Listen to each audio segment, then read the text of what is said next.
Ahalan, ẹ káàbọ̀.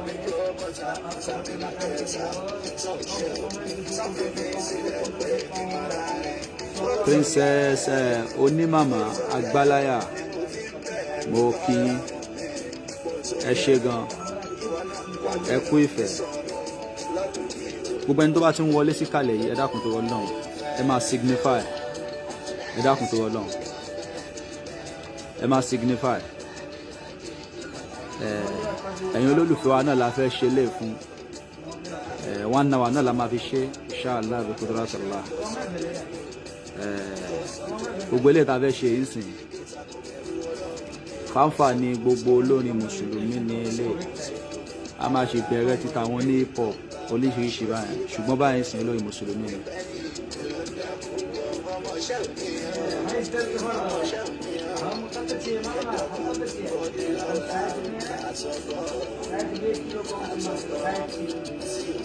Wa alaikum salam Ọláwálé Ọ̀kín Idris, ẹ kú gbádùn. Ahlan ahlan ahlan.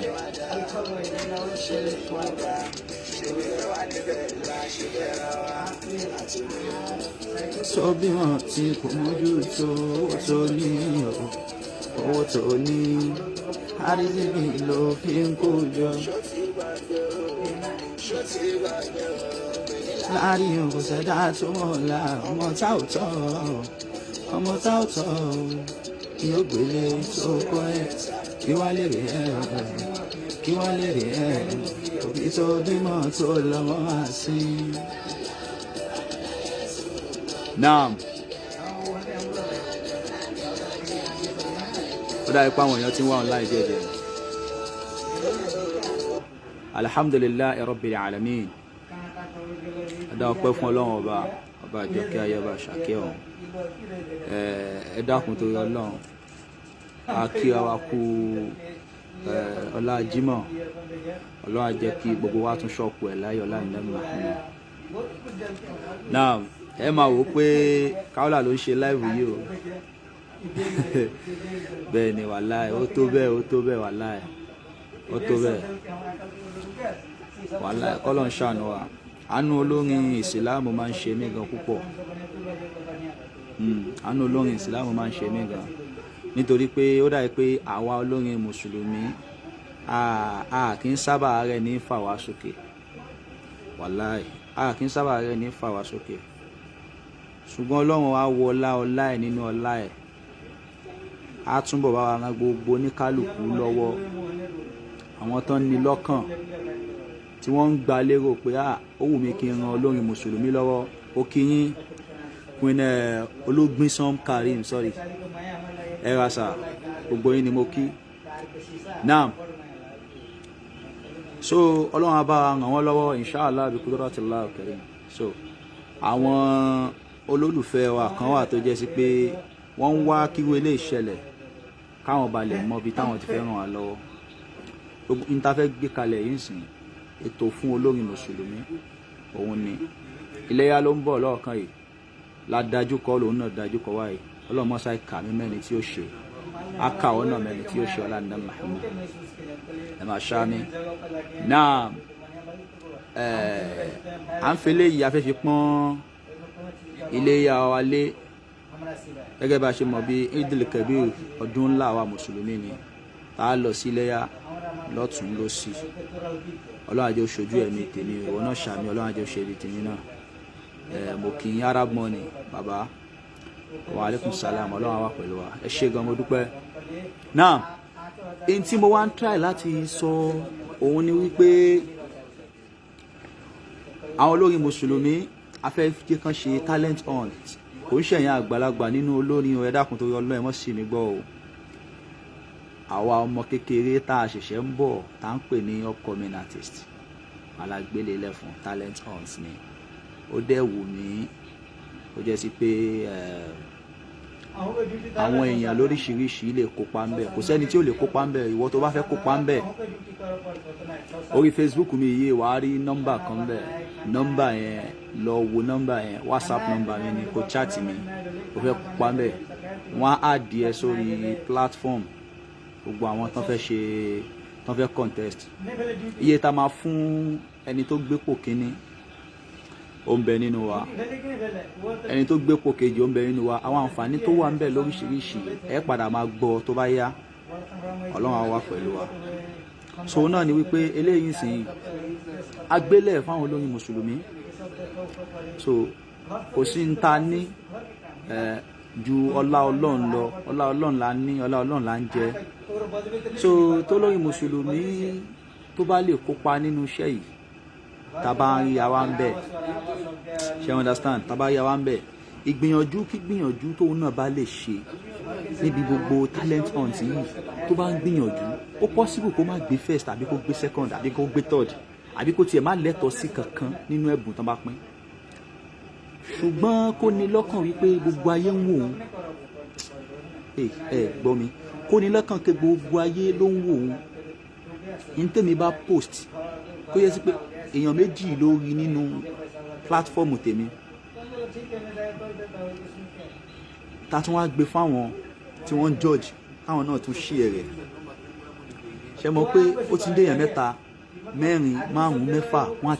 ti ń rí pé lágbájá ló ń ṣe nǹkan báyìí lágbájá ló ń ṣe nǹkan báyìí níwọ̀ tí wọ́n dámọ̀ lólórin tẹ́lẹ̀tẹ́lẹ̀ àbí pé wọ́n dá ìmọ̀ lólórin ó ti bu ìkún ó tún ti ní kún àwọn tán ti mọ̀ tẹ́lẹ̀ nìyẹn olófàá tó fi wá ká gbé ètò ilé kalẹ̀ ẹ dákun tó yá ní Muhammad gbogbo olórin mùsùlùmí tó jẹ́ upcoming artist tó bá mọ̀ pé òun fẹ́ kópa nínú eléyìí kò sówó ń bẹ̀ o ní kẹ́ mú wá o ṣùgbọ́n kẹ́ wá ká gbé yín hàn sáyé káyé mọ̀ pé ẹ̀yin náà wà káyé rí ẹ̀yin náà káyé náà mọ̀ pé lágbájá kan náà wà tó ń kọrin o ṣẹ́gẹ́t fáwọn tó mọ̀ mí lólórí mùsùlùmí wọn á ní wàhálà ọ̀bọ yìí pọ̀ iṣẹ́ mi ni tọ́lọ́n bá tún gbàdúrà mi jù báyìí lọ ibi pọ̀ ọ̀nà pọ̀ tí mo tún fẹ́ lọ ṣó lórí mùsùlùmí inshallah bí kúrò àti là orin mùsùlùmí ò ní wọlé ọlànà Muhammad ọlágbára so gbogbo lórí mùsùlùmí pátápátá lọ́mọ kékeré tó ń bọ̀ lẹ́yìn ni o kò ṣe ẹ̀yìn àgbàlagbà o àgbàlagbà náà tó náà dé bá fẹ́ kán sínú agbami náà kó wá style pọ̀ jù o èyí ò dẹ̀ kí ń mọ̀ ṣe tán èyí ò mọ̀ ṣe tán o mo kí alájà wa Rahimot Motúnráyọ̀ Tìjání Àkànkẹ́ olóríire ẹ kú kalẹ̀ síbí báyìí ẹ jẹ́ asáyé dókè lọ́hùn díẹ̀.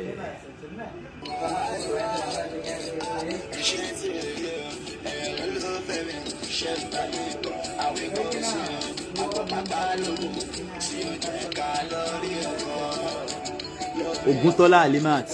salamu alaikum mọ́ kí yín.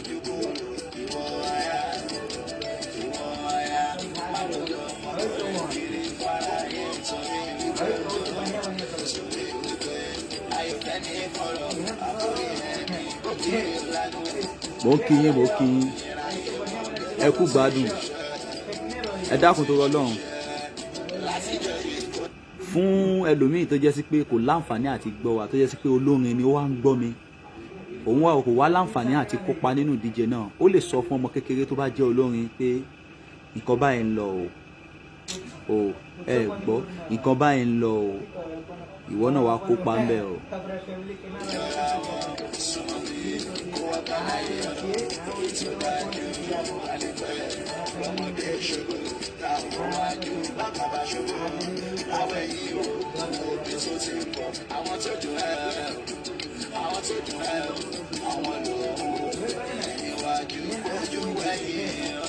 Bójú ẹ̀yìn o wàrà wọn tí wọ́n jù lọ tó bá ti sùn ó dájú dandan ni wàá sùn ohun tó ń ṣe ẹ́ o má fi sílẹ̀ kó o tẹ́ ń pẹlẹ mọ́ látẹ̀kọ́ kọ́dísà bá ti àríbáàbò kò ló máa ń sára àdárí lè wá sọ́ọ́. ọ̀rọ̀ táfà yìí sọ níbí báyìí ẹ jẹ́ kí n padà sórí ẹ̀ látẹ̀kọ́ kọ́dísà bá ti àríbáàbò kò ló máa ń sára àdárí lè wá sọ́ọ́. ẹlòmíì ìrẹ̀wẹ̀sì kan ti bá pé àwọn aláwẹ̀dá tó ti star yẹn kò sí star tó tún lè dàbí tiwọn mọ́ má sọ bẹ́ẹ̀ má sọ bẹ́ẹ̀ Alhaji wa Saoty Arewa ojúlówó ọmọ nígbà tí àwọn kan ti wà kó tó di pé àwọn náà wà tí rẹ̀wẹ̀sì ọkàn bá ń bẹ lọ́kàn wọn gẹ́gẹ́ bí rẹ̀wẹ̀sì ọkàn tiẹ̀ yìí àwọn ò ní débi tán délé ni láìn tá a wà yìí láìn olórin mùsùlùmí tá a wà yìí àbí gbogbo industry pátápátá oníkálùkù tó láìn ni à ń kíw ni tásìkò bá tó títọ́nù tiẹ̀ náà bá dé ayé àmọ̀wọ́ náà ṣe wọ́n understand títọ́nù tiẹ̀ náà bá dé ayé àmọ̀wọ́ náà má sọ pé lágbájá ti lórúkọ orúkọ tí ò lè tó bá ṣiṣẹ́ gidi wàá tún wọ́n jà wọ́n tá à ń sọ yìí lọ gbé sókè jàre wàláhì bẹ́ẹ̀ ni o. Alhaji Shukuru Adébáyọ̀ òkìn ẹ̀rà àbíṣẹ́wọ́ ni mo pa ní Ọlọ́run ṣàánú wa.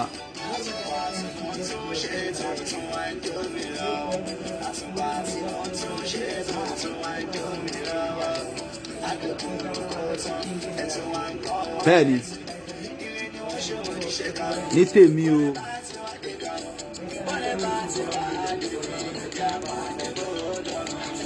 ẹlòmíà ní káwọ́là yẹn wàhálà yẹn pọ̀ kò ṣàmójú kó má ṣàmà sọ pé òun fẹ́ máa ran àwọn èèyàn lọ́wọ́ lọ kò í ṣe ra ẹ̀ ìtẹ́mi máa mọ̀ ṣe lèmi máa ń ṣe yẹn kẹ̀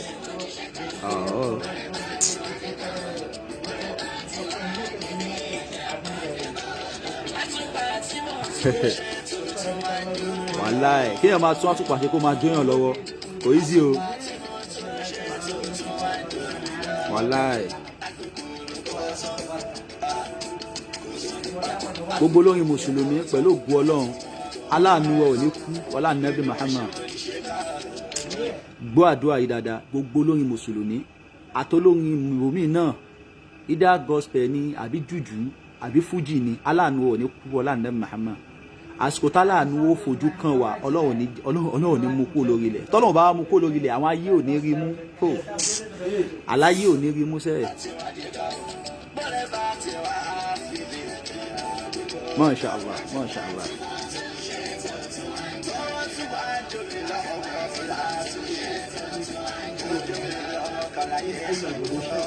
Bàbá Don Hilary bàbá gbà mọ́ kí n sà láti France ẹ̀rà sàràbà ọlájàrí apẹ́ o irú yín la fẹ́ afẹ́ wa á pọ̀ àwọn olórin pọ̀ afáyẹjẹ ń gbọ́dọ̀ àwọn olórin pọ̀ olórin mùsùlùmí pọ̀ bàbá mo kí yín ẹ̀ ló Don Hilary bàbá olórin pọ̀ ṣùgbọ́n wọn àrí sponsora kò sí sponsora fún wa ètò tá fẹ́ gbé kalẹ̀ yìí nínú ọlá yín nínú ògo yín nínú kàrámọ̀ yín Ọlọ́run ó kún yín lọ́wọ́ ẹ̀yin náà bá wa dá sí tó bá kàn yín à á pè yín lórí ẹ̀ inshallah bí kúrò àti là talent hunt tá fẹ́ ṣe fáwọn olórin yìí ẹ dákun tó Ọlọ́run ẹ bá wa jáde ẹ túyàyà ẹ ràn wọ́n lọ́wọ́ ọ̀sẹ̀ la máa George ọ̀sẹ̀ la máa George nínú ọ̀sẹ̀ báyìí ìjọ Friday báyìí bẹ̀rẹ̀ lé ní báyìí sìn àwọn tán bá fẹ́ díje náà tàbá ti kó wọn sínú platform látọ̀la lọ́wọ́ máa sọ tán máa kọrin lé lórí nítorí fẹ́ kọrin lé lórí yẹn tàbá ti sọ fún wọn kán ṣe kí ni kán kọrin lé lórí fún wa a máa post yẹ so gbogbo ohun táwọn èèyàn bá wá sọ láti Saturday Sunday Monday Tuesday àti Wednesday la máa fi post ìjọ Thursday la máa fi review tàbá review ìjọ Thursday a máa gbé jáde fún ìjọ Friday tó tún bọ̀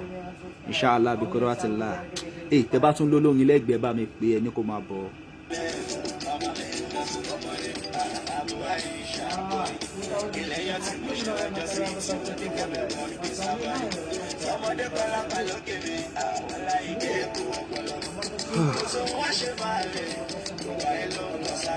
Naam.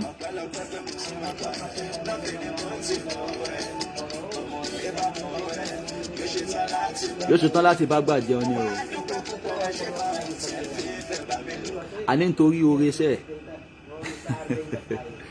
Ọlọ́run kọlọ ṣàánú wọn ti di pé káúlà o ṣèbí stúdíò tó ní ló yẹ kó máa ràn àwọn èèyàn lọ́wọ́ tó ń pè wọn tán ní kó máa kọrin wọn gbogbo ẹrù stúdíò wọn kó gbogbo ẹ wọn láwọn ti kó lọ wọn lọ́lọ́run ti mú ọ̀tá ń sáré lásán ni o Ọlọ́run òye wọn ni.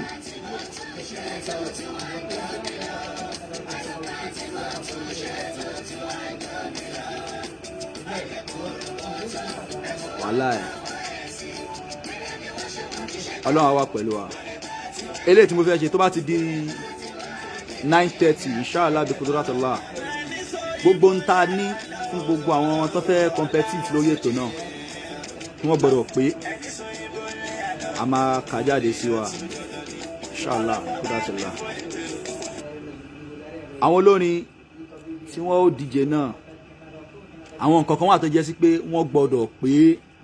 gẹ́gẹ́ bí olórin mùsùlùmí tó fẹ́ díje yìí eléyìí tá fẹ́ ṣe yìí pẹ̀lú ògùn Ọlọ́run ntí ó ní ẹni tó bá gbégbá orókè ntí ó gbà pẹ̀lú ògùn Ọlọ́run yóò tó fi ṣe ọdún léyá inú rẹ̀ gan dùn tó bá yẹ pé lu wọn ló fẹ́ lọ tó bá yẹ pé owó àti lọ́lú ẹ̀ ò bá sí lọ́wọ́ ẹ̀ tẹ́lẹ̀tẹ́lẹ̀ pẹ̀lú ògùn Ọlọ́run ètò tá a gbé kalẹ̀ yìí yóò rówó lọ́lú ẹ̀ kódà tí ó tún pẹ̀ràn léyà inshallah bi kudratullah ọlá agbára ọlá bàbá mi Maulana Sheikh Idris Abdul Karim ọba lówù adamallahu ayatahu. Naam olórí mùsùlùmí tí ó bá díje náà gẹ́gẹ́ bí n tí àwọn elétò mi tàjọ koríkorí sílẹ̀ ní olórí mùsùlùmí tí ó bá díje náà àwọn kọ̀ọ̀kan wà tó jẹ́ sí pé ó máa gáìdì ẹ̀ àkọ́kọ́ náà ni wípé ìmúra ẹ̀ ẹjọ́ tó rọlọ́run ìwọ tó fẹ́ kọrin mùsùlùmí fún wa tó jẹ́ sí pé àwa ni kò ṣe fídíò tó fẹ́ ṣe dẹ̀ rí à ń rí ẹ lóòótọ́ ó fine ó rẹwà ọkùnrin náà obìnrin ní ó rẹwà ṣùgbọ́n kí ni ta fi ń dọ́mọ mùsùlùmí mọ̀ ní rírí òun náà ni pé tó bá jẹ́ kọkùnrin ni kó ṣe kí ni o kó dé fìlà tó bá jẹ́ póbìnrin ni kó lo ìbòrí ṣe understand oh God gbádùn mi òun nìyẹn so ìwọ tó bá mọ̀ kó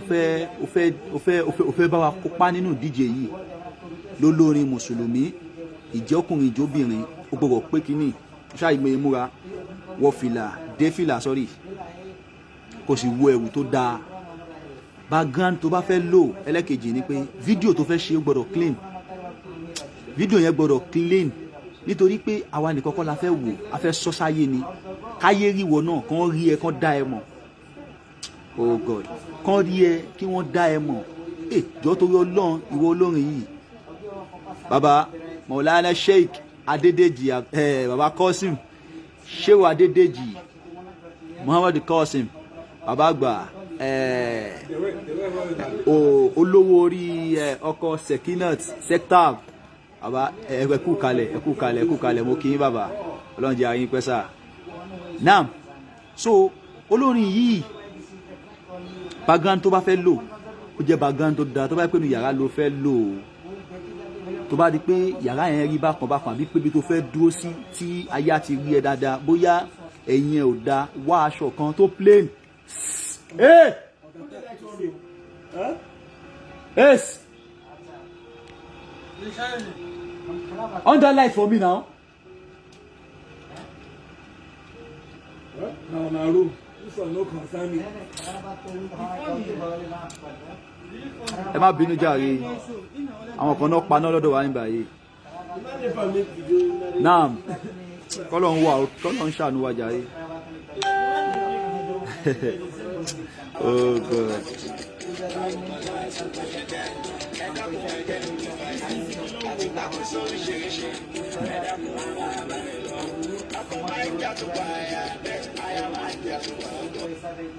Naam, gẹ́gẹ́ bá yín bàbọ̀. Ẹ má bínú jàre pẹ̀lú títí náà tó kù yẹn. Naam, gẹ́gẹ́ bá yín bàbọ̀. Babátúndé Ìṣọ̀lá captain, bàbá àgbà mo kí yín. Ọlọ́run jẹ́ ayín pẹ́. Abdulaziz Siddiq, bàbá àgbà mo kí yín. Ẹ ǹlẹ́ náà. So gẹ́gẹ́ bá yín bàbọ̀, ó ní pé olórin background tó fẹ́ lò ẹ jẹ́ kó clear. Káyé ba lè rí ẹ, kán dẹ̀ rí ẹ, àmọ́ owó ẹni tó fẹ́ ràn ẹ́ lọ́wọ́.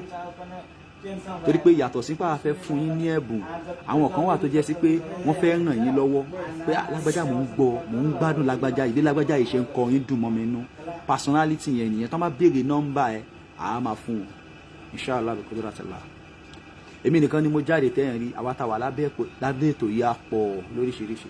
Á pọ̀ gan tá gbé ètò yìí dání. Ṣùgbọ́n wọ́n tì mí síwájú, wọ́n ní kí n gbáwájú láti fàwọn kankan hàn. Òní ẹ dákun tó Ọlọ́run torí Ànábì Muhammad. Every Friday la máa ṣe títí tá máa fi ṣe léyà. Ẹ jẹ́ ká káyọ̀ ọ̀sẹ̀ tó wà ń bẹ̀. So gbogbo Friday yẹn la máa mú àwọn nǹkan tuntun wá. Ṣùgbọ́n alákọ̀ọ́kọ́ tá a kọ́ fẹ́ mú jáde yín sìn, tá a fẹ́ ṣe yín sìn, everybody kọ́kọ́ ṣe wá ná. Ká gbé yẹ̀wò níjọ́ Friday tó ń bọ̀. Níjọ́ Friday tó ń bọ̀ yẹn la máa ṣe wá yọ àwọn tí a fẹ́ jẹ́ kán máa ṣe kìíní àwọn tó fẹ́ compete èèyàn 25 náà la need. Ṣùgbọ́n gbogbo ẹni tá a bá post nísìn a kàn fún wọn trial ni. So nígbà tá a bá ti fún wọn trial tán so wọn máa mọ̀ pé èèyàn 25 la fẹ́ gbé jáde fún gbogbo ayé. Gẹ́ẹ̀tì kan tí mo ń sọ Ọlọ́run á wà pẹ̀lú wa inshallah bi qudratillah. Ẹlẹ́kejì òun náà ni pé fídíò tó fẹ́ máa ṣe fún wa yẹn wọn kàn ní kọrin lọ gbùrù lọ. A gbọ́dọ̀ fún wọn ní minute, a máa fún wọn ní minute pé minute báyìí ni kẹ́ lò fún olórin tó fẹ́ competitive nìkan tí mo ń sọ fún yín o. Minute báyìí ni kó lò, minute tá a fẹ́ kó lò yẹn o. Ó súnmọ́ kó má pé, ó dájú kó lé lọ. Oh God, gbogbo tó bá fẹ́ kọ fún wa ó súnmọ́ kó má pé ṣùgbọ́n ó dájú kó lé lọ. Wọ́n tó bá mọ̀ pé mo bá fún ẹ ní 5 minutes tó bá ti lo 5 minutes 1 seconds má wulẹ̀ send ẹ̀ sí mi, tó bá send ẹ̀ mi ò ní post ẹ̀. Ṣẹ́gẹ̀t torí tí n bá ti post ẹ̀ mi ò lè gbé fáwọn àwọn tó wọ́n ń judge pé kí wọ́n fòye sí i. Alájà Mariam Òkìkíọlá Akínyìn Masha Allah. Now so a ní sọ fún ẹ mi kàn ní post ẹ̀ ni kò jù bẹ́ẹ̀ lọ. Ṣẹ́gẹ̀t ẹlẹ́kẹ̀rin òun náà ni kókó òun gangan lélẹ̀.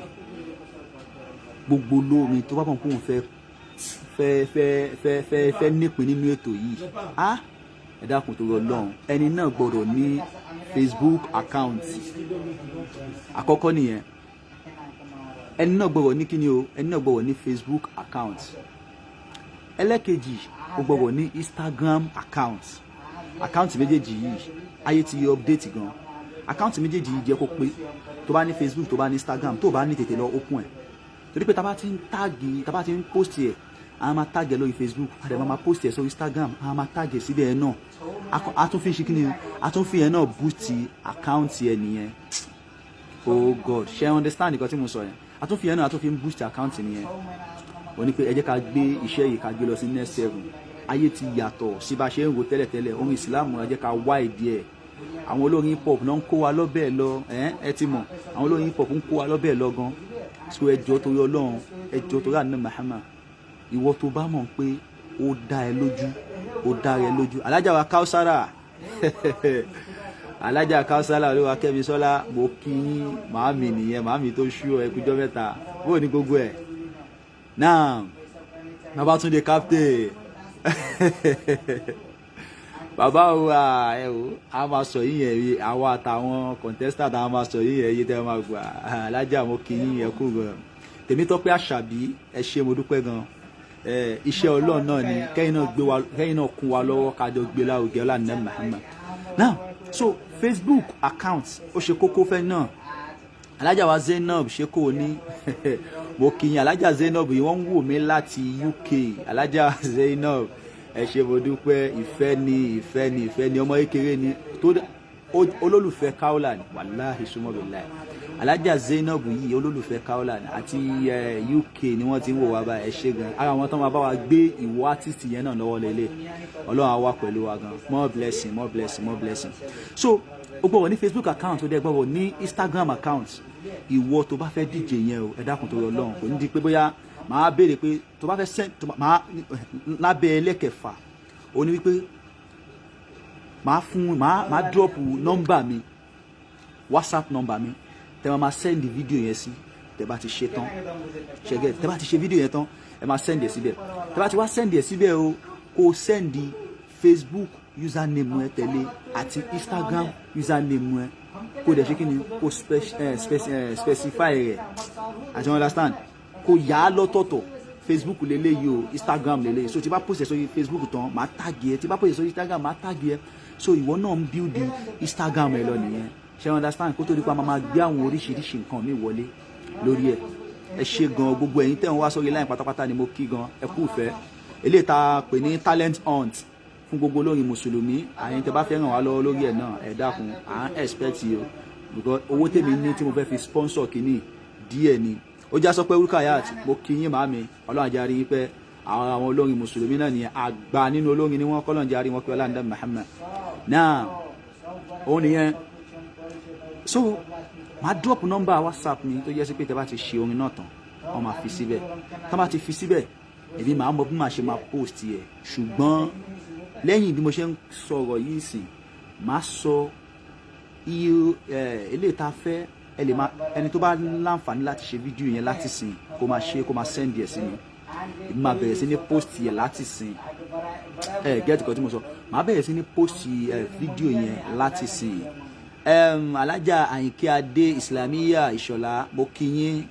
ẹ̀yin náà káàbọ̀ mo kí yín mo wéèvù yín o salamu alaykum wa rahmatulahi wa barakatuh náà gẹ́gẹ́ bí mo ṣe ń sọ bọ̀ Ọlọ́run ní jẹ́ ká bá lọ máa drop WhatsApp number mi sìn ẹni tó bá dẹ̀ láǹfààní láti lọ wo orí kíní mi nọ́mbà tó wà ń bẹ̀ WhatsApp number mi nìyẹn ẹ pè mí láti anytime ẹ chat sorry ẹ má pè mí láti anytime sorry ẹ chat mi at anytime mo máa dá yín lóhùn mo wà available pẹ̀lú yín now ó nìyẹn so n tí a máa fún winner a máa discuss ẹ nínú platform tí a bá ṣe fún gbogbo àwọn tí a fẹ́ jọ ṣe ètò náà first second third tẹ́lẹ̀tẹ́lẹ̀ yà fi third sí tẹ́lẹ̀tẹ́lẹ̀ ṣùgbọ́n wọ́n ní ká fi third sí nítorí kó má dàí pé àdúrà wọn yẹn gbogbo ẹ̀yin yòókù náà mi nífẹ̀ẹ́ kẹrù pé ṣé tí màá gbé second third kí wá láǹfààní pé mo wá ń ṣe mo fẹ́ jẹ́ kó mọ̀ wípé àǹfààní pọ̀ o kí láǹfààní tó wà ń bẹ̀ o ní wípé ayé máa rí ẹ èmi nìkan kọ́ mo fẹ́ wù ẹ́ o èmi tó fẹ́ sẹ́ndì ẹ̀ nìkan kọ́ mo fẹ́ wù ẹ́ o wọ́n ti pa máa post ẹ̀ sórí social media tó wáyé pé èèyàn méjì ló ń wo lọ́dọ̀ mi àwọn méjì tó ti mú ẹ kún àwọn tó ń mú ẹ tẹ́lẹ̀tẹ́lẹ̀ nìyẹn Ọlọ́run á wà pẹ̀lú wa inshallah ẹ má bínú ẹ jẹ́ kí n lọ sí bírèkì díẹ̀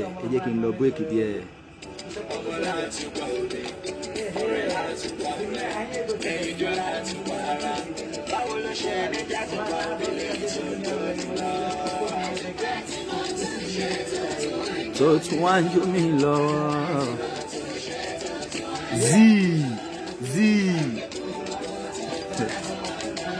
me don miss you I don miss you well Z I don miss you well you no dey hide me again o number one fans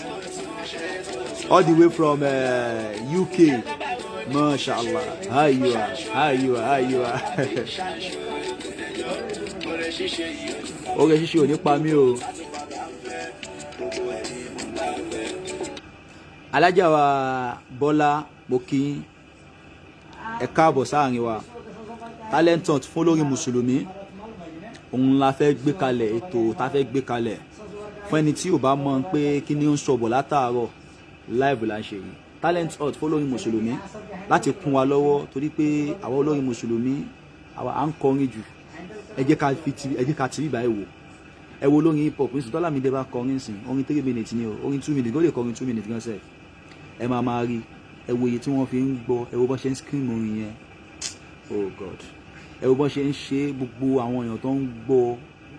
ṣùgbọ́n lórí mùsùlùmí ẹ wo Alhaji Saoty Arewa álbọ̀mù wọn tẹ bá farabalẹ̀ tẹ bá wo hours álbọ̀mù wọn ó lè wọ 40 minutes àbí kó wọ 1 hour ṣe you understand àwọn tá a dẹ̀ ń sọ yìí tó jó lórí hip hop yìí Alhaji wa Oyeyemi Tanimola Àtàndá mo kí yín bàbá mo kí yín kọ́lọ̀ ń jẹ́ ayín pé Alhaji wa Tanimola assalamu alaikum so kíní yìí àwa náà rẹ ni ràn wá lọ́wọ́ ṣùgbọ́n àwọn tí ń rẹ́ ni sponsor wọn tó jẹ́ sí pé ẹlòmíì nínú wọn tó jẹ́ sí pé bá ti star ẹ mọ̀ bí àwọn Alhaji Saoty Arewa yẹn sìn báwọn ṣe stage tán wà yẹn ó jẹ́ káwọn náà ti máa láwọn ọmọ tó jẹ́ pé ó yá ọmọ yìí o mo fẹ́ máa sponsor ẹ̀ kò sínú olórin mùsùlùmí o record label olórin mùsùlùmí tó jẹ́ star wo ló ti ní record label ẹ jẹ́ ká dárúkọ ẹ̀ tó ní record label tó yẹ sí pé àwọn ọmọ ẹ̀ ló ń sponsor ó dẹ̀ ń ṣiṣẹ́ fún wọn ẹ wo Lámídé ẹ wo ṣẹ́tọ́ Lámídé ṣe lára kí lórúkọ ọmọ yìí ti ń jẹ́ Likesh bẹ́ẹ̀ bẹ́ẹ̀ lọ gbogbo àwọn ọmọ ẹ̀ ó ṣiṣẹ́ lára wọn torí pé òun ti mọ̀ pé kíní mo ti dépò yìí téèyàn bá fẹ́ fídíò kan wà tí máa upload nísìn aṣíwájú wa gbogbo eléyìí kó máa jẹ́ àǹfààní fún gbogbo lórí mùsùlùmí tẹ́tí jẹ́ star tọ́lọ́run ti ràn yín lọ́wọ́ ẹ dákun ẹ ṣàánú wa ẹ jẹ́ ká gbé orin mùsùlùmí ẹ jẹ́ ká gbé lọ sí next level àwọn promoter yìí wọ́n ń jẹ wá gan-an torí pé wọn ò mọ̀ kọ́kọ́ ń pa orin wọ́n bí ní pé olórin mùsùlùmí ẹni tí ò dá ni wa àbí ní pa àdá ṣùgbọ́n àwa táwa jó lórin ara wa àwa tá ti mọ̀ pa àdá yẹn a máa ṣe treat àìdá ara wa a máa ṣe treat ẹ̀ kílítẹ̀yìn òjò kẹ́yìn máa kẹ́ jẹ́ ká help àwa tá à ń bọ̀ látẹ̀yìn ẹ jẹ́ ká help àwa tá à ń bọ̀ látẹ̀yìn you understand ìwà Alhaji Saoty Arewa bọ́n ṣe wà yẹn sìn oh god wọ́n ṣe wà yẹn ọlọ́run ti gbé wọn ga wọ́n ti star kò síbi tí wọn ò ti gbọ́ Alhaji kò síbi tí wọn ò ti gbọ́ wọn o lè kú ònú yàrá ẹ kó wá sọ pé o fẹ́ rìn sí máìlì 10 kó má gbọ́ tó ti ń play omi Alhaji Saoty Arewa bẹ́ẹ̀ Alhaji wa Oríyọmí oh god kó wá sọ pé o fẹ́ rìn sí ó yá kó wá sọ pé o fẹ́ di etí ẹ o fẹ́ gbóhùn Oríyọmí rárá wàá gbọ́ o nítorí pé kí ni ọlọ́run ti buyì kún wọn àlékún ló kù tán wá kí ló dé táwọn wọ̀nyí Alhaji wa Ọlákúnlé Tanímọ̀lá mo kí yín sàwọn àríkùn kí ló táwọn wọ̀nyí kí ló fà á táwọn náà ò dìde sí wa pé ó yá o ẹ̀yin olóyin mùsùlùmí o ok mo fẹ́ fa èèyàn méjì t'Alhaji Saoty bá fa èèyàn méjì t'Alhaji Oríyọmí fa èèyàn méjì t'Alhaji ọmọ Táyébí tán fa èèyàn méjì tí Ẹ̀yà Sàlátù táwọn náà fa èèyàn méjì tí gbogbo àwọn olórin lọ bẹ́ẹ̀ táwọn fẹ́ èèyàn méjì ṣe mọ̀ wípé orin mùsùlùmí máa wòyàn ọkọ̀ a máa dáyàn lọ́rùn kọ̀ a máa kú lẹ́lẹ́gbẹ́ pé àyẹ̀ṣẹ̀ ń bẹ bàbá lágbájá kó wá sóde wa a máa kú lẹ́lẹ́gbẹ́ wípé tí lágbájá ò bá wá sóde mi ò lè ta lóde ẹ máa wá rí iv wa lọ rán nítorí pé kíni ẹlòmíì ló lè jẹ́ pé subhanallah ẹlòmíì wà ó lè rò pé mo fẹ́ ṣe business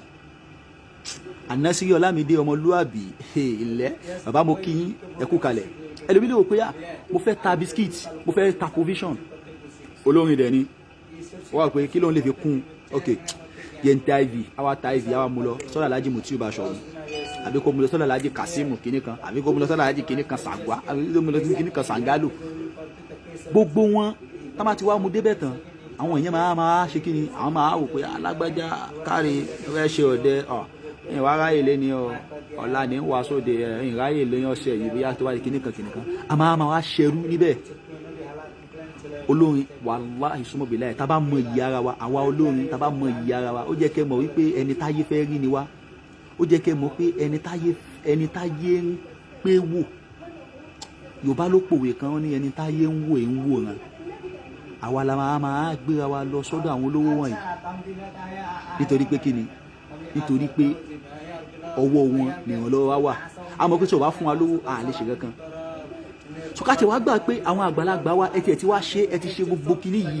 nígbà tẹ ti ṣe gbogbo kinní yìí tó ti wá rí bẹ́ẹ̀ àtẹ̀yìn dẹ̀ ti dẹ̀ra ó jẹ́ kẹ́ jọ́ kẹ́ ràn wá lọ́wọ́ ṣùgbọ́n kí ló fà á torí pé àwọn tán wà lókè tọ̀dọ̀ tí náà ń ṣàbòsí tiyín ẹ̀yin ò ráyè wọ́n sọ pé ẹni tí ò bá rójú ráyè ara tiẹ̀ kì í ráyè èèyàn ṣe you understand so ó wá wù wá kó bẹ̀rẹ̀ látòrí yín ẹ̀yin àgbà wa nínú olórí mùsùlùmí kó bẹ̀rẹ̀ látòrí yín kẹ́ ẹ jọ̀ọ́ ó tiẹ̀ ṣe èèyàn méjì èèyàn mẹ́ta ẹ̀yin náà sponsor ẹ̀ record label ẹ jẹ́ ká ní nǹkan tó ń pè record label ó jẹ́ sí pé kí Alhaji Oríyọmí jáde sí pé record label yìí èmi mo ní ayé tí mo pé Oríyọmí ti star ok bá Alhaji Oríyọmí ṣe wà yẹn sìn bó ṣe star yẹn sìn kò sí promoter kan tá máa sọ pé yá o lágbájá èmi ni mò ń gbé so ẹ bá mi taṣẹ́ bí tó Oríyọmí star délé ni wọ́n á sáré gbé ni wọ́n á ta wọ́n ní Oríyọmí ò lè fún mi níṣà ṣe you understand Tálájì Sàótì bá ní òkè alágbájá kìíní kan Epsilon production ọmọ orin yẹn mi mo ní bá ń ta fún kìíní kan irọ́ ọmọ yẹn ò tí ì ta irọ́ bá ń ta confam ni ṣe you understand ṣùgbọ́n kí ni tẹ́ bá ṣe lè fún wa oh God tẹ́ bá ṣe lè fún wa òṣìyá kúrò nínú olórin mùsùlùmí ẹ má bínú òṣìyá kúrò nínú olórin mùsùlùmí ṣe you understand gbogbo àwọn olówó yìí ò ní fi wá ṣakọ mọ́ àwọn olórin àti wá bàjẹ́ débi wípé subhanallah gàgà olórin obìnrin àti wá bàjẹ́ débi wípé tá bá ti mọ olówó kan báyìí a máa fi bí ṣú olówó yẹn ni la ilaha illallah muhammadu rasulullah a máa fi bí ṣú olówó yẹn ni débi pé wàhálà wa pọ̀ ókè nísìn tó fi jẹ́ sí wípé ẹlòmíì tó bá ti wá mọ olówó tó lóye bá wá sódì ẹ̀ a máa mọ́nítọ̀ olówó yẹn káàkiri ẹni kí ló fà tó fi mọ́nítọ̀ ẹ̀ torí pé ó ti mọ̀ wípé tálájà wa kinní kan tó bá ti jòkó tó bá ti dọ́gbọ́n pa kú gbẹ́sẹ̀gbẹ́ rẹ̀ yóò gba nọ́mbà rẹ̀ ni òun náà pè sóde o tí ò bá lóde tẹ́lẹ̀ òun náà sọ pé òun náà fẹ́ ṣòde o ṣe you understand kí ló fà á òṣì ní bàtà àgẹ́ ni tó máa ràn wá lọ́wọ́ tí oníkàlùkù dẹ̀ máa jà fún ara ẹ̀ mi ò bú àwọn tó ń ṣe o ẹ dákun tó kọ lọ́hùn o mi ò bú àwọn tó ń ṣe o ṣùgbọ́n mò ń má pẹ̀rẹ̀ jáde ni mo lọ sóde kan jọ̀wọ́ ni ẹnìyẹn èmi gan mi ìgbórúkọ ẹnìyẹn rí nínú industry yìí mo ṣe wá rẹ ẹnìyẹn báyìí sọ ẹnìyẹn ṣànáwó gidi gan lóde ẹni náà ti máa mọ òde tí mo sọ yìí ẹnìyẹn náwó gan lóde náà kàtó lajú pé kàtó ga lórí ẹnìyẹn ń dìde báyìí olórin mùsùlùmí tó tẹ̀lé wàláhì sọmọbì láì tí ìbá bùkún wọ́n lé 70 yàyàyàyà o wọ́n lé 70 o tán dìde tẹ̀lé ẹni náà wọ́n wá rọ kiri ka mọ́tò ẹ̀ báyìí wọ́n wá ń gba nọ́mbà lóríṣiríṣi bọ́ ní kálukú ṣe ń gba nọ́mbà bọ́ ní kálukú ṣe ń gba nọ́mbà tó yá àwọn báńsà yẹn wá lé àwọn olórin kan ṣá wàláhì màámi bàbá mi ká tó lajú ká tó ṣẹ́jú pẹ́ báyìí lẹ́yìn ọ̀sẹ̀ kan dé báyìí iv tí mo ti rí máa yìí ó lé ní 40 iv tí mo ti rí tí wọ́n ti pe máa yìí lóde ó lé ní 40 torí pé kí ni ṣáárá àwọn olórin hip hop kan ṣerú ẹ̀ olórin hip hop ní ṣerú ẹ̀ olórin hip hop bìlíwù wípé tóun bá dó sórí láyìn òun tó bá wá òun wàá fowó gidi lọ òun ju kóun máa wẹ̀ káàkiri lọ ṣùgbọ́n kò rí bẹ́ẹ̀ ní olórin mùsùlùmí oh god ẹ dákun tó rọlọ́n alájà mọ̀gídí àdùnní mo kí yín salamu alaykum wa rahmatullah ṣe understand bí mo ṣe ń bọ́wọ̀ mi bọ̀ so kò sí yẹn nínú olórin hip hop olórin mùsùlùmí àánú wa ń ṣe mí púpọ̀ orin tàdé ń kọ yí orin ẹ̀sìn ni gospel là ń kọ orin ẹ̀sìn là ń kọ ẹ̀sìn mùsùlùmí wa ẹ̀sìn tí ò fẹ́ dọ̀tí ni wọ́n ń wá wa abẹ́mọ̀ wọ́n ń wá wa àwa tán wá ń wá àwa la wá ń gbé àwa lọ bá wọn lé ní níyì lójú wọn ẹ dákun tó rọlọ́run bí tí yàrá ti ń jẹ wá ẹ dákun tó rọlọ́run ẹ bá wa wò bẹ̀ ẹ̀yìn àgbàlagbà nínú olórin wa ẹ dákun tó rọlọ́run la fi gbé talent hunt yìí kalẹ̀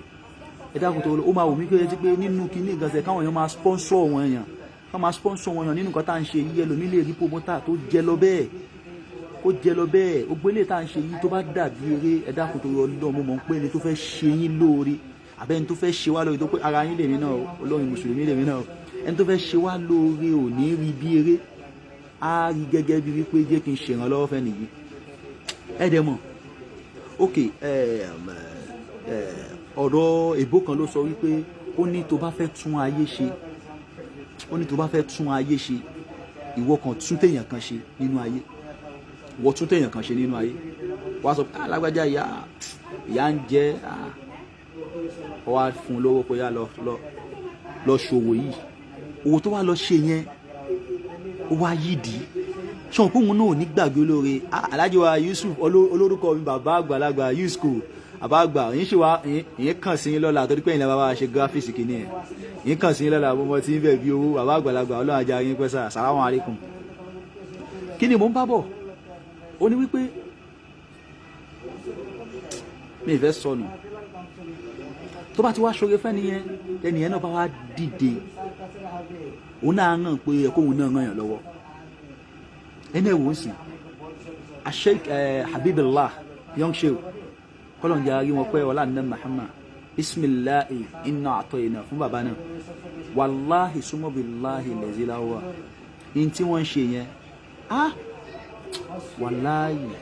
ó ṣọ̀ wọ́n lámùkòkò ní gbogbo Ajégúnlẹ̀ ọ̀dọ̀ wa náà ẹ wo iye èèyàn tó ti tara bàbá yẹn là subhanallah ẹ wo èèyàn tó ti tara wọn là ẹ wo iye àwọn olórin tí wọ́n ń sùjọ ẹni náà ẹ dẹ̀ má gbàgbé o àwọn olórin subhanallah àwọn olórin ẹ jẹ́ ká ṣe pẹ̀lẹ́pẹ̀lẹ́ wallahi ẹ jẹ́ ká ṣe pẹ̀lẹ́pẹ̀lẹ́ ẹ má jẹ́ kí tún yà lọ́bẹ̀ yẹn ẹ wo èèyàn tó ti tara young sheula Alhaji Latifa ọmọ Cairo salamu alaikum mo kíyín ti tara pọ́nlé ẹ wo ẹni tó ti tara bàbá yẹn là bẹ́ẹ̀ iṣẹ́ ọlọ́run náà ń jẹ́ ẹwu ọ̀nà táwọn fi ń gbà jíṣẹ́ ọlọ́run tiwọn ẹlòmíì wá sí ni kó wọn máa ṣe bọ̀tí iṣẹ́ ọlọ́run náà ń jẹ́ olòṣì wọ́n sọ́dọ̀ lówó kò easy o kéèyàn sọ olòṣì dolówó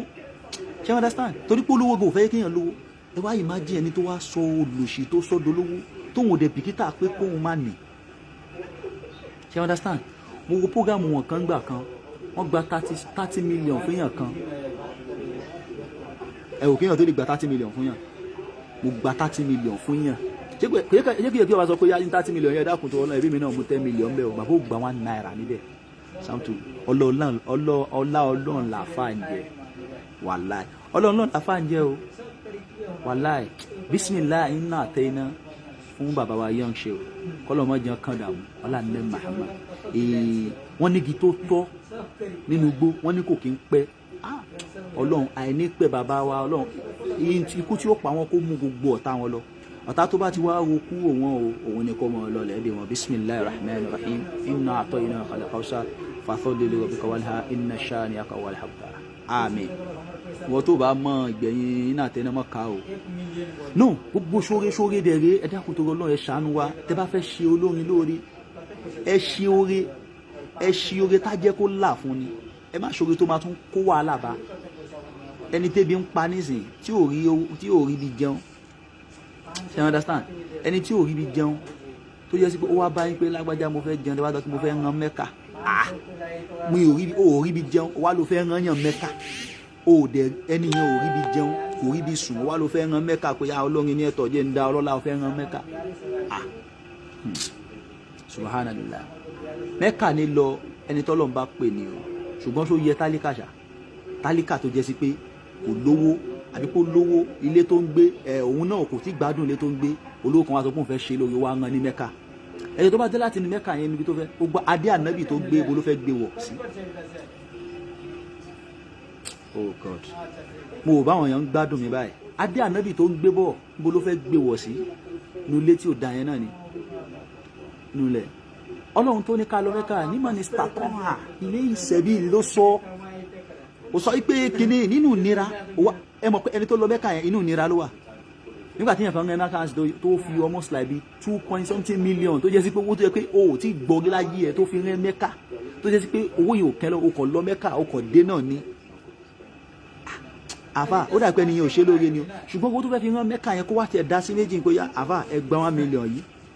wàláì títí ayéláyé a máa bọ yín ni ṣùgbọ́n o lọ Mẹ́kà ó ṣe yín Mẹ́kà wọ̀ inú yàrá náà ni láńlọ́ọ̀dù wa ń kanlẹ̀kùn lágbájá ẹ̀ tí sanwó mi ẹ̀dẹ̀ dé láti Mẹ́kà ṣe you understand a kó yẹ̀yẹ́ bá wọn mi ní kẹ́ máa ràn wá ní Mẹ́kà gbogbo olówó ẹ̀ ràn wá Mẹ́kà ṣùgbọ́n kò bá dáa kẹ́ máa béèrè pé kí ló ń bá ẹ kí ló ń ṣe ẹ́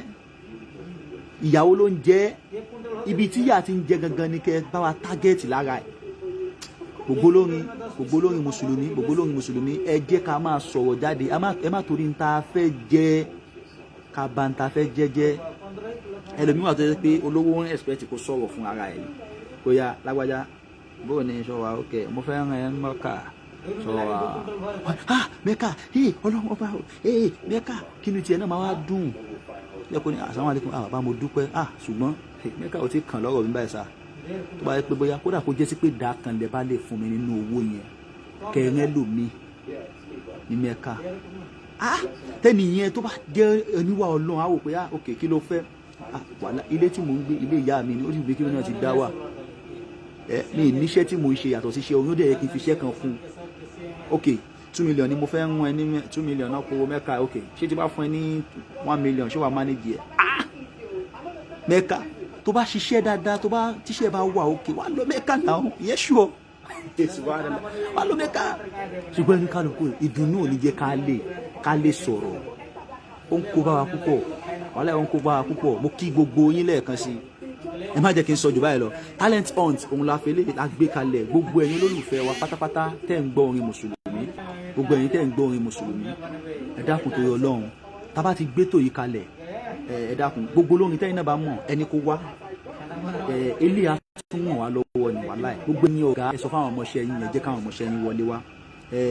àwọn èèyàn sọ wípé tí kinní kan ò bá là ó máa ń action ló máa ń ṣàdúrà kan àfàwà Muizudeen action ó mọ ní Ọlọ́run jẹ ẹtì ìlà ẹ wọ pé gbogbo olórin ọ̀gá tó ò bá là Ọlọ́run lè ní kọ́ mú ẹ kó là kó wá fi hàn ọ́ náà gẹ́tì kan tí mo sọ yẹn so Ọlọ́run á wà pẹ̀lú wa so ẹ sọ fáwọn ọmọ yín ẹni kan wá káwọn náà wọlé wá so táwọn náà bá wọlé wá gbogbo nǹkan bá ń ṣe níbẹ̀ wọ́n fi ń kó ìbẹ́yìn ọ̀gá náà ni ẹ dákun tó Ọlọ́run látàlẹ́ yìí lọ àti bẹ̀rẹ̀ sí ní ṣe so fídíò tá a bá fẹ́ post sí kinní sìn báyìí sìn anybody báyìí sìn fídíò yẹn gẹ́gẹ́ bí mo ṣe sọ lẹ́ẹ̀kan májẹ̀mú tó pé ẹ jẹ́ kí n tún májẹ̀mú yẹn sọ lẹ́ẹ̀kan sí àkọ́kọ́ ni wípé tó bá jẹ́ sí pọ́kùnrin ní àbóbìnrin ní ó gbọ́dọ̀ múra nímúra ẹlẹ́sìn mùsùlùmí táyé fẹ́ rí tó yẹ sí pé fídíò yìí tán bá ti ń wo fídíò ẹ̀ wọ́n máa ń ka eléyìí akọrin mùsùlùmí ni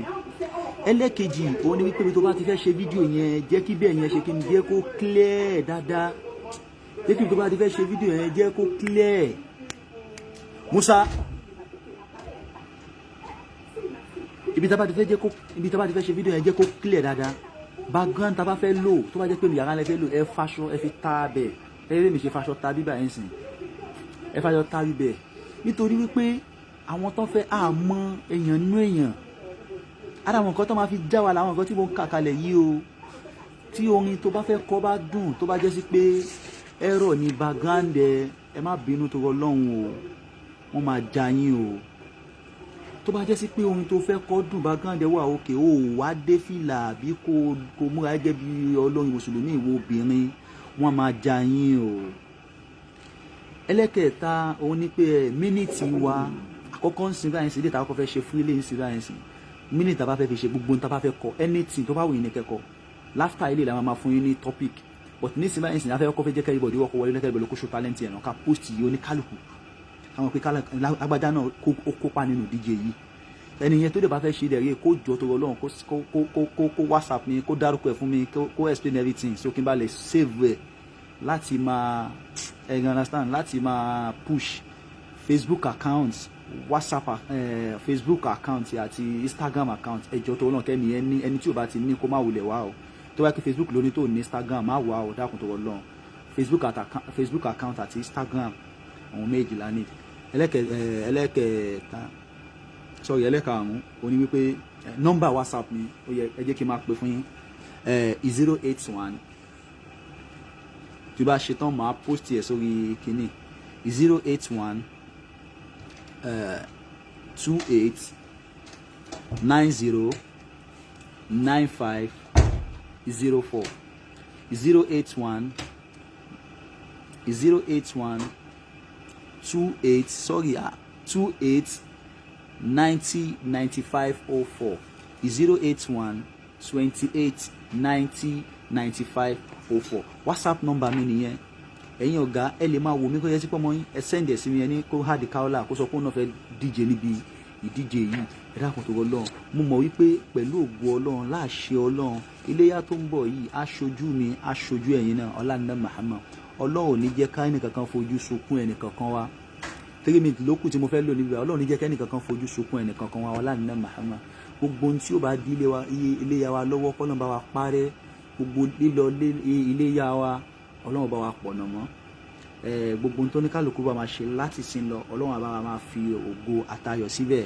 alájà wa singa Busari mo kí yín ẹ̀yin náà ẹ káàbọ̀ pátápá ètò tán lẹ dé ẹ mọ̀ gbọ́ live video tó bá yára bá post ẹ̀ náà àdúrà là ń ṣe kọ́lọ́n bá mú wọlé àṣẹ ọlá nínú Muhammad ọlá Rasul Karim Ọlọ́run ní fẹ́lẹ́ ṣe àsọmọ wa Ọlọ́run dẹ̀ ní fẹ́lẹ́ náà ṣe àṣemọ́ gbogbo ohun tó wù wá láti ṣe gẹ́gẹ́ bí gbogbo ohun tá a sọ yìí ẹ̀mí yìí òun gangan ni kókó tọ́lẹ́mì ò bá ti gbà tẹ́lẹ́mì ò bá ti gbà Ọlọ́run bá wa ṣe Ọlọ́run dákun jẹ́ kẹ́mi wá pẹ́ alhaji wa Fadilatu Sheikh Abdulkabir Mujtaba bàbá wa àgbàlagbà mo kí yín sà mo kí yín tológun ká Ọlọ́run jẹ́ àárín pẹ́ so tẹ́lẹ́mì ò bá ti gbà ẹ̀mí wa ọwọ́ Ọlọ́run ló wà Ọlọ́run bá wa ṣọ́ ẹ̀mí wa lílọ bíbọ̀ wa Ọlọ́run bá wa pamọ́ àlọ́ àtàbọ̀ Ọlọ́run bá wa pamọ́ mo tún kí bu alẹ́ kan sí pé a kú Jímọ̀ olóyin o Ọlọ́run á jẹ́ ká tún ṣe mí o Ọlọ́run á jẹ́ ká tún ṣe mí o pẹ̀lú ògo Ọlọ́run pẹ̀lú ògo lọ́dọ̀ Ọlọ́run gbogbo ẹni tó bá sọ pé ká má dọ̀la òun la ò ní jí bá gbogbo ẹni tó bá ní ká má dọ̀la òun la ò ní jí bá ọlá nẹ́ Muhammad bisimilayi lè láfi.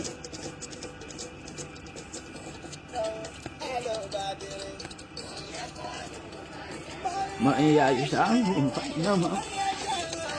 mo kí yín o wọ́n sọ